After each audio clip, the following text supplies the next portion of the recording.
驻车空调一晚的耗电量是多少？并联驻车空调的制冷效果怎么样？我装这个驻车空调花了多少钱？Hello，兄弟们，前几天发了一期改装驻车空调的视频，大家都很感兴趣。今天呢，就挑几个大家比较关心的一些评论来统一回复一下。首先呢，就是驻车空调的耗电量怎么样？老粉呢都知道，我把原车的80安铅酸电池换成了280安3.3度电的锂电池。广州这边呢，温度还是挺热的，我基本上把温度给设置在20度左右。晚上洗完澡以后开个3个小时就可以了，车内温度适宜。第二天早上起来再开个3个小时，利用这个时间把我的早餐跟洗漱解决好了。这样的话，我使用5、6个小时是完全没有问题的。还有呢，就是平时白天的使用情况，因为我毕竟是跑货拉拉的，每天的状态就是跑单等单，跑单等单，这样乏味且无聊的一个循环状态，就跟你们无聊的时候刷我的视频是一样的。然后跑单的时候呢，就顺便把车子的电池给充满了。所以目前来说呢，这个电池是够用的，但是对于长期旅居的话就不够用了，需要再添加一个负电瓶。还有很多网友担心我开一夜空调把电耗完了，第二天车子打不着火怎么办？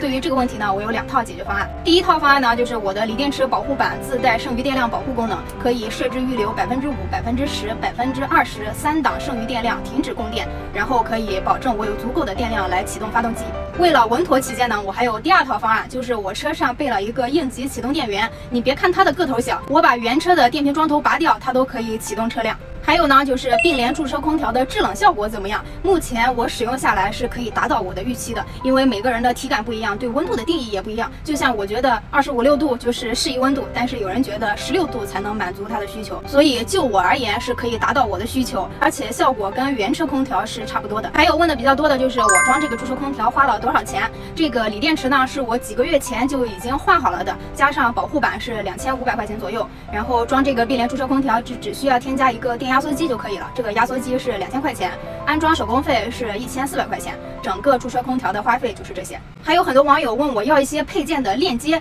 我在这里声明一下啊，我不带货也不做推荐，也不要相信评论区里的任何人，大家就在网上搜索一下就近安装就可以了，其实这些技术都是差不多的。评论区呢还有对于我说的空调具有除湿功能这个观点提出了一些质疑，这个呢我要来科普一下，其实我们空调制冷的时候基本上都是在除湿的，包括家用和车用，因为空调蒸发箱里面其实就是一片一片冰冷冷的翅片，空气流动经过翅片就会变成冷空气，而在这个过程中，空气中的水蒸气经过冷的翅片会凝结成水，通过管道排出，这个过程其实就是在除湿。像我们买的除湿机其实也就是这个原理。还有一些网友说这个装在正前方会影响散热功能，其实这一点是不可否认的，但是事已至此我也只能这样了。但是这个呢，我是在5月初的时候装的，到现在目前使用了大概2个月了，目前看来还行，后期再使用看看吧。如果发动机不高温的话，其实也是没事的。当然了，你们如果后期要改的话，一定要求换一个位置。还有最后呢，就是你们说的这个安装是否影响车辆年审的问题。其实我这个驻车空调的安装呢，全部都是隐藏在里面的，在车子外部以及车厢内部看起来是没有任何改动的。